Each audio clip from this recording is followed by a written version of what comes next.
या वर्धा जिल्ह्यामध्ये 4 मतदारसंघ आहे.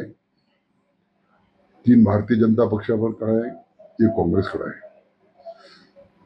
आणि लोकसभेची जरी आम्ही या ठिकाणी निवडणूक हारलो तरी विधानसभेची निवडणूक आणि लोकसभेची निवडणुकीत फरक राहते.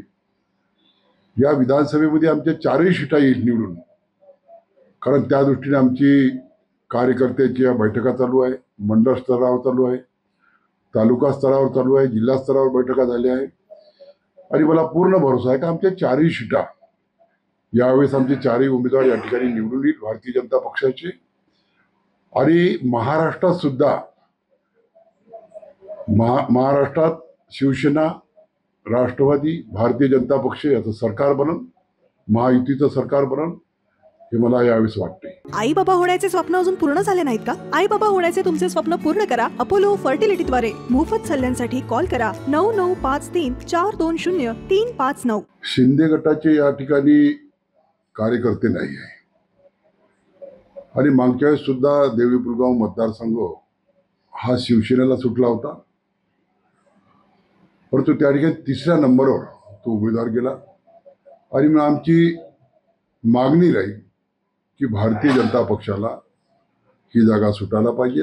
आणि मला खात्री आहे का पूर्ण 100% आम्ही यावेळेस त्या ठिकाणी विजय होईल. त्या सध्या कार्यकर्त्यांमध्ये अनेकांची इच्छा आहे की आपण देवळी मतदारसंघात लढावं. देवळी विधानसभा हे भारतीय जनता पक्षाकडे राहावं या दृष्टीने आमची सातत्याने मागणी आहे.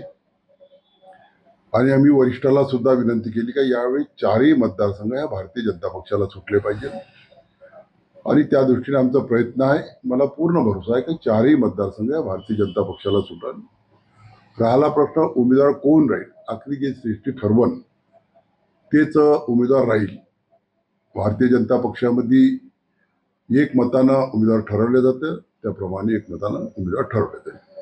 आपल्याला तिकीट मिळाली, उमेदवारी मिळाली तर लढणार का? आज काही नाही, आम्ही भारतीय जनता पक्षांनी आमचे राजू बकाने आहे, त्यांना आम्ही शब्द दिला आहे, मी स्वतःही शब्द दिला आहे. पण आखरी पक्ष जे ठरवतील आम्हाला मान्य आहे.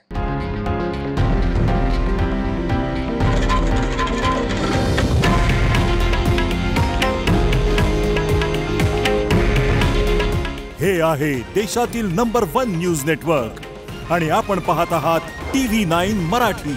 काळजी तुमची, हित महाराष्ट्राचं.